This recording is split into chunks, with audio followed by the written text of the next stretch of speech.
অক্টোবৰৰ পৰা 31 অক্টোবৰলৈ চলি থকা স্বচ্ছ ভাৰত অভিযানৰ আঁত ধৰি স্পেচিয়েল কেম্পেইন 4ৰ অধীনত গুৱাহাটীৰ লাল সিং একাডেমী হাইস্কুলৰ সমূহ ছাত্ৰ-ছাত্ৰী আৰু দূৰদৰ্শনৰ বিষয়াসকলে যোৱা 22 অক্টোবৰত এক স্বচ্ছতা সেৱা অনুষ্ঠানৰ আয়োজন কৰে।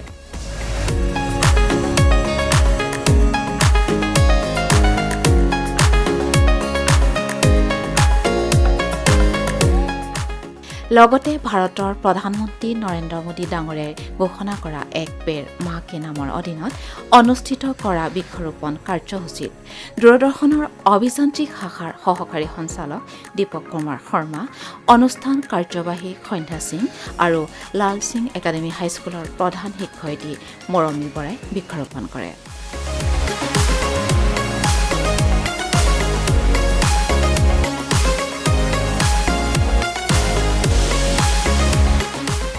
স্কুল কমিটিৰ সভাপতি নৱকুমাৰ ডেকা, লাল সিং একাডেমীৰ প্ৰধান শিক্ষয়িত্ৰী মৰমী বৰা আৰু দূৰদৰ্শনৰ অভিযান্ত্ৰিক শাখাৰ সহকাৰী সঞ্চালক দীপক কুমাৰ শৰ্মাই ছাত্ৰ-ছাত্ৰীসকলৰ উদ্দেশ্যে এক সজাগতামূলক ভাষণ আগবঢ়ায়।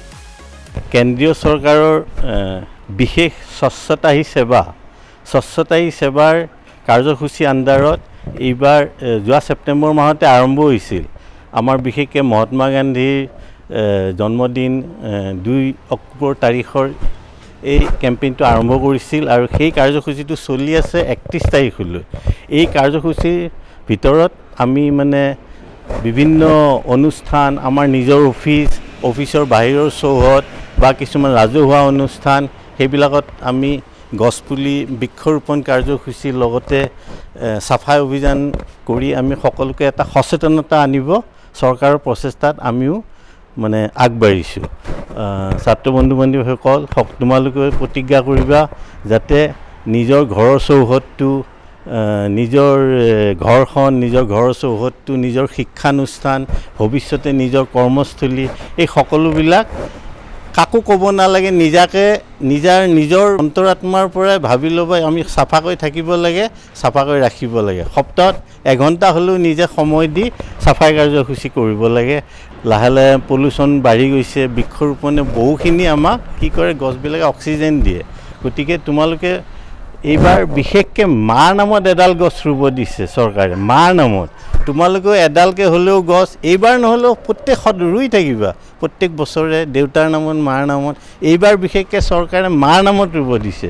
স্বচ্ছ ভাৰত অভিযানটো আচলতে 2014 চনত আমাৰ মাননীয় প্ৰধানমন্ত্ৰী নৰেন্দ্ৰ মোদীয়ে শুভাৰম্ভ কৰিছিলে।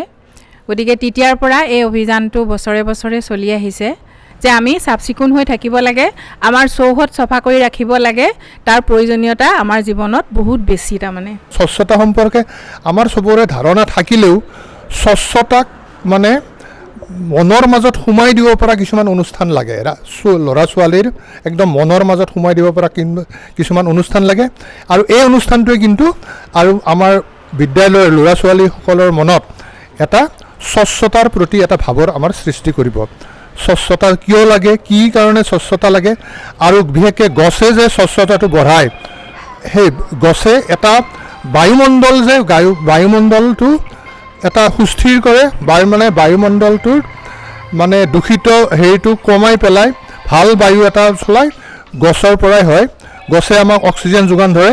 এই কথাটো আজি দূৰদৰ্শন কেন্দ্ৰৰ পৰা অহা ভাইসকলে বা বন্ধুসকলে আমাক জনাই দিছে। আমাৰ ষ্টুডেণ্টখিনি আমাক বহুত ভাল পাইছে আৰু ষ্টুডেণ্টখিনিও নিশ্চয় এখেতসকলৰ কথা মানি প্ৰতি সপ্তাহত এদিনকৈ হ'লেও স্বচ্ছতা নিজৰ ঘৰখন বা নিজৰ বিদ্যালয়খন চাফা কৰিব। আমি পৰিৱেশক ভালদৰে ৰাখিলেহে আমাৰ জীৱনটো ভালদৰে থাকিব।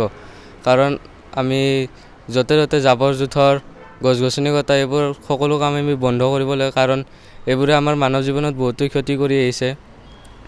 বায়ু প্ৰদূষণৰ পৰা আদি কৰি পানীৰ প্ৰদূষণ আদি বহুতো ধৰণৰ সমস্যাৰ সৃষ্টি হয়। আৰু ভৱিষ্যতেও এইবোৰৰ প্ৰকোপ বাঢ়িলে আমাৰ ভৱিষ্যতৰ যিটো প্ৰজন্ম আছে সিহঁতৰ বাবেও ক্ষতি হ'ব।